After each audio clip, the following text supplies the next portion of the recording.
Bonjour Lionel. Bonjour Johan, bonjour. Merci d'avoir accepté mon interview. Normal. On va revenir ensemble sur votre carrière dans le doublage. Avant, est-ce que vous pouvez nous expliquer ce qui vous a donné envie de devenir comédien? C'est un long parcours, hein. C'est un parcours qui a commencé assez jeune. Moi j'étais en province, dans le sud, j'étais un peu en errance et puis j'ai découvert la danse au théâtre de l'Olivier à Istres et puis j'ai commencé à travailler dans une troupe. On avait fait 2 créations, ça m'a donné envie de faire de la danse. On était monté à Paris à un concours de danse. Et puis finalement, il s'est avéré que je n'étais pas fait pour ça, du tout. Donc je me suis orienté plutôt vers le théâtre. J'ai pris des cours de théâtre, le workshop Robert Cordier, puis après chez Florent. Et puis c'est là-dedans que j'ai trouvé un vrai moyen de m'exprimer, d'exprimer ma personnalité, de sortir ce que j'avais en moi, aussi bien d'un côté littéraire, poétique, ou ce que j'avais envie de faire dans la vie. Et puis j'ai eu la chance que Francis Huster m'embauche à la sortie des cours dans une pièce, au Rond-Point. Et puis après j'ai découvert, j'ai tourné, fait du théâtre et j'ai découvert le doublage qui m'a happé comme ça. Ouais. Et ça s'est jamais arrêté à partir de 1988 à peu près. C'est un média qui m'a plu, c'est quelque chose dont dès que j'ai assisté les premières fois, je me suis senti familier avec cette technique. C'est pas quelque chose qui m'a semblé ardu. Quand je suis arrivé, je me suis dit, on me disait, ça tu vois, j'ai pris des pointures pour faire ce feuilleton, tout ça, et je regardais ceux qui étaient les pointures, et je me disais, mais sans prétendre à leur niveau, mais je me disais techniquement, c'est quelque chose que je comprends. Ce qu'ils font, je le comprends. J'ai l'impression que si je me lève, je vais à la barre, je peux le faire. C'était pas vrai. Après, on a le cœur qui bat et tout ça les premières fois, mais c'était quelque chose qui m'a semblé évident. Après, quand j'y ai réfléchi, je me suis dit, mais oui, tu as toujours fait des trucs de voix, de machin, tu t'enregistrais, tu faisais les chansons, tu faisais... Et puis cette façon de se projeter, d'être dans l'écran, et puis ce travail aussi qui ne te met pas en première ligne, tu vois, qui me plaisait beaucoup, qui était presque reposant de ne pas être en représentation, de créer, d'acter, de jouer, mais sans qu'il y ait le côté performance. Voilà. Et j'aimais bien ça. Et j'aime toujours ça. Voilà.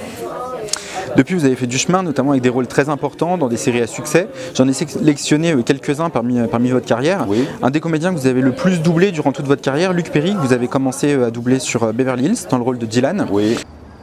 C'est bien, au moins là c'est clair. Je ne sais pas si tu te souviens, il y a 3 mois, je ne crois pas avoir rêvé. Tu m'as demandé carrément si j'étais prêt à m'engager dans une liaison sérieuse avec toi. Tu voulais que ce soit tout ou rien. Et tu as choisi rien. Laisse-moi une autre chance.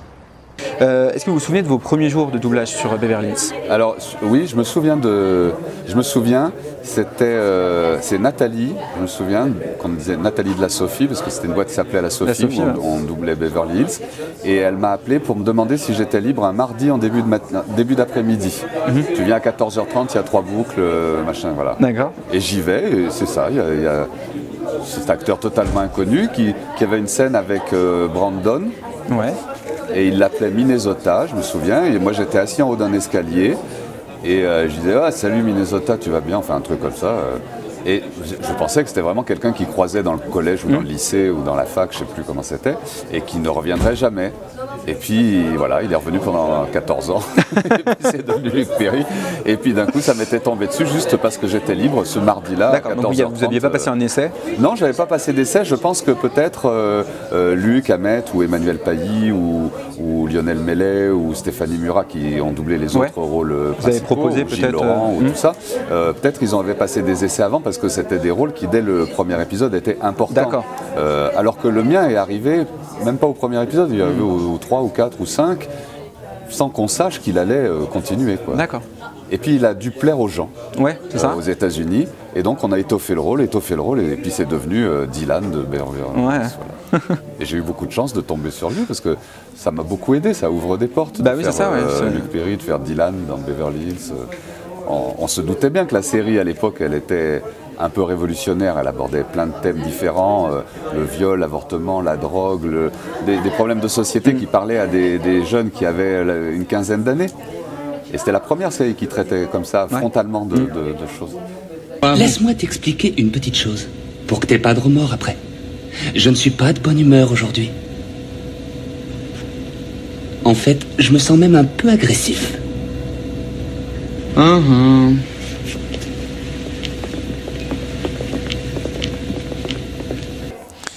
Vous l'avez retrouvé sur plusieurs projets, dont il y a quelques années pour un rôle important dans la série Riverdale, dans le rôle de Fred Andrews. Quel a été votre sentiment de le retrouver dans un rôle comme celui-là, loin du coup de son rôle dans Beverly Hills? Oui, alors ça peut sembler loin, parce que si on passe directement de Beverly Hills à Riverdale, Oui. il y a un grand écart. Mais entre-temps, je l'ai doublé dans 7 ou 8 séries. Ouais. Je l'ai doublé dans une vingtaine ou 25 téléfilms. Ouais. C'est-à-dire qu'il n'y a pas une année où je l'ai lâché. Oui, c'est ça. Perry. Oui, oui. C'est-à-dire que moi, je l'ai vu se dégarnir. Oui, en fait, vous avez évolué avec lui. J'ai vu des ouais. petites rides. Ouais. On a sauvé le monde ensemble 3 fois. Il était un peu un savant. Il aimait bien jouer des mecs très pointus. Ouais. Des savants, des prix Nobel, des grands banquiers, des machins. Et donc, moi, je l'ai suivi. Quand on m'a dit il est dans Riverdale, je l'avais doublé 3 semaines avant dans un téléfilm où il était un cow-boy. D'accord. Donc, c'était pas surprenant. Ouais. Et en plus, il a toujours été plutôt dans des héros positifs. Et, Ouais. et de faire ce gentil père, ce bon père d'Archie dans Riverdale, ça m'étonnait pas de le voir prendre c'est pas le côté obscur de la force, Ouais. c'est le côté ça. lumineux de la force. Quoi, voilà. Il y a ton entraîneur qui m'a téléphoné. Il a l'air de croire que tu refuses une promotion au football parce que je t'oblige à travailler pour moi. Ce qui est étrange parce que tu m'as dit que tu ne pouvais pas travailler pour moi parce que tu jouais au football. C'était bien. Dans les années 90, vous prêtiez également votre voix au personnage de Ricardo Torres dans le soap opéra Sunset Beach. Oui. Quel souvenir vous gardez de cette expérience? Quelque chose de très drôle, de touffu, de fouillis. On enregistrait sur 2 plateaux en même temps. On était toujours, dès qu'on avait fini, on se mettait en disponibilité au milieu pour savoir sur lequel on allait être appelé. Ça se faisait très très rapidement. Ouais. On avait beaucoup de fou rire parce que le contenu n'était pas non plus très intellectuel, donc ça ne demandait pas une grande réflexion à faire. J'ai jamais voulu que ça aille si loin. J'ai essayé de l'éviter, mais tu n'as pas arrêté de me harceler. Où veux-tu en venir? Tu veux dire que c'est ma faute? J'ai essayé de te prévenir, pourtant je t'ai dit que j'allais mal. J'aime toujours Paula. Et tu n'as pas voulu écouter. Et donc avec des gens de qualité qui se retrouvaient là, parce que c'était ce qu'on nous avait proposé. Et donc c'était très joyeux, très joyeux. Mais ça a duré longtemps, hein, on faisait ça, on enregistrait tous les lundis, mardis et mercredi matin, un truc comme ça prenait 2 jours et demi, 3 jours par semaine. Ils étaient tout le temps là, on a fait 430 épisodes, Ouais, enfin c'est un truc de il y a dingue. beaucoup d'épisodes. Ouais, ouais. Et on les faisait vite, et c'était rigolo. On était jeunes. Dans la série Suits, Avocat sur mesure, vous doublez l'acteur Gabriel Macht dans le rôle d'Harvey Specter. Parce que le seul moyen de gagner la guerre, c'est de ramper devant les autres. Et si je devais devenir votre avocat, ce que je ne serai jamais, je vous dirais que c'est la dernière chose à faire, surtout quand le gendarme de la bourse vous a dans le collimateur. Vous êtes en train de faire de moi votre ennemi pour le reste de votre vie. Il n'y a pas de souci, papy. Comment s'est passée cette rencontre vocale avec cet acteur? La rencontre vocale s'est passée par des essais. Ouais. C'est doublé chez VF Productions, c'est Yann Lemadic qui m'a demandé de passer des essais. J'avais pas beaucoup de liberté, je me souviens même que c'était un dimanche que je suis allé passer les essais chez VF. D'accord. On était plusieurs à avoir fait les essais, je crois qu'il y avait David Kruger, il y avait Boris, je crois, hein, voilà. Et puis après, je ne sais pas qui a décidé, la prod ou les Américains. Et donc je me suis retrouvé propulsé sur Harvey Specter. Et ça prend 1 ou 2 épisodes. Le travail avec Barbara Del Sol qui dirige la série, ça prend 1 ou 2 épisodes pour situer le personnage, voir où va son orgueil, quel est son timbre exact, à quel point est-ce qu'il est gentil, méchant, enfin pour le situer vraiment. Ouais. Et puis après, ça roule, mais c'est une série vraiment c'est high level, hein, c'est de la qualité quoi, sur les acteurs, le casting français. C'est du haut de gamme. C'est très agréable. Et toutes les voix collent parfaitement aux acteurs présents à l'écran. Oui, c'est super. Annie Milon, Maridio, Vincent Violette, Antoine Chomsky, des perles. Quoi. Chacun à sa place. Philippe Keita. c'est pointu. Et Barbara à la direction, c'était un régal. Quoi. Ça a duré 9 saisons. C'est pas tout le jour qu'il y a des séries de 9 saisons. Et j'en aurais volontiers fait une 10e, même si, bon, c'est sûr qu'au bout de 9 ans, sur l'intrigue, est-ce que Harvey va partir avec Donna? Bon, on se doute qu'il faut conclure à un moment. Hein. Il va pas rester, il va pas se tourner autour pendant 9 ans, ça va bien. Dans un monastère et elle va pas se faire nonne. Donc il y a un moment, il faut qu'il se fasse un bisou. Mais ça a duré 9 ans, quoi. Et c'était bien. C'est ça. Attends. Ça veut dire quoi? Ça veut dire que je t'aime. Et même si je ne m'en rendais pas compte, la première fois que je t'ai vu, j'ai voulu t'épouser. Oh mon Dieu. Donna Roberta Paulsen, veux-tu m'épouser ici et maintenant? Harvey, oui, je veux t'épouser. Alors là, dans un tout autre registre, vous avez également doublé Michael Kulzitz dans le rôle d'Abraham, dans la série à succès Walking Dead. Est-ce que vous connaissiez la série? Est-ce qu'on vous a fait passer un essai pour le rôle? Alors non, j'ai pas passé d'essai de voix parce que je l'avais déjà doublé dans plusieurs autres séries, dans une où il faisait un tireur d'élite et je me souviens plus vraiment. C'était à Synchro France, je crois, je sais plus où. Enfin bon, le héros c'était Constantin Papas et moi je faisais ce petit rôle et c'était Michael Kulzitz déjà. Et donc j'ai été distribué parce que je l'avais déjà doublé. Je connaissais pas la série, mais mes enfants la voyaient et m'avaient dit que putain c'était vachement bien, surtout la saison 1, là, mal. Bon.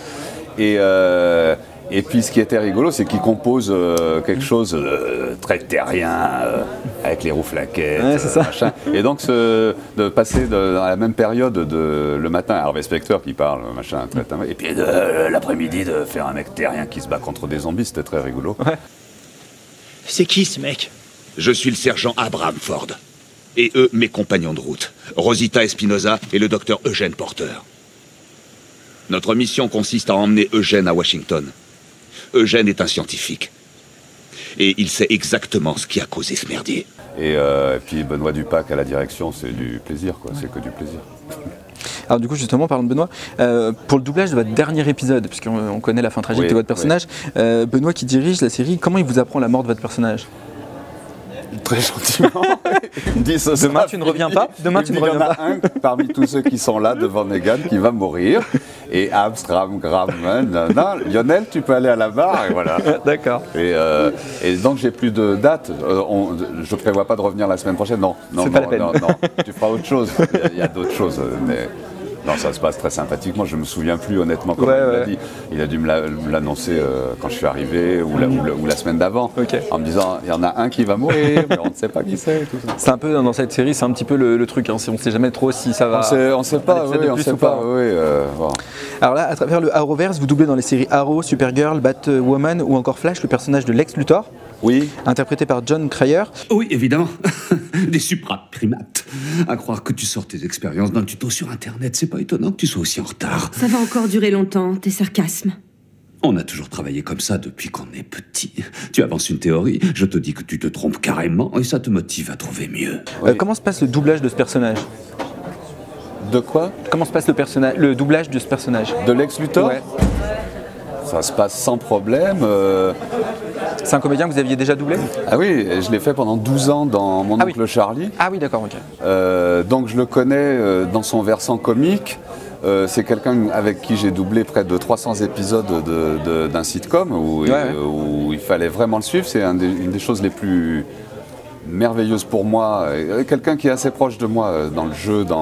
J'ai pas de difficulté pour le suivre, mais il est très technique, très volubile, très rapide, avec un jeu avec beaucoup de cassures comme ça. Il arrive à changer de rythme, à changer d'intention. En un truc, c'est très passionnant à faire. Et je pensais qu'après il ferait une pause et il a continué à jouer. Je l'ai doublé dans du NCIS, tout ça. Et puis là, d'un coup, Lex Luthor. Il est drôle, c'est un Lex Luthor d'opérette. Mais justement, je retrouve son humour, mais c'est là qu'on voit à quel point il est balèze, quoi.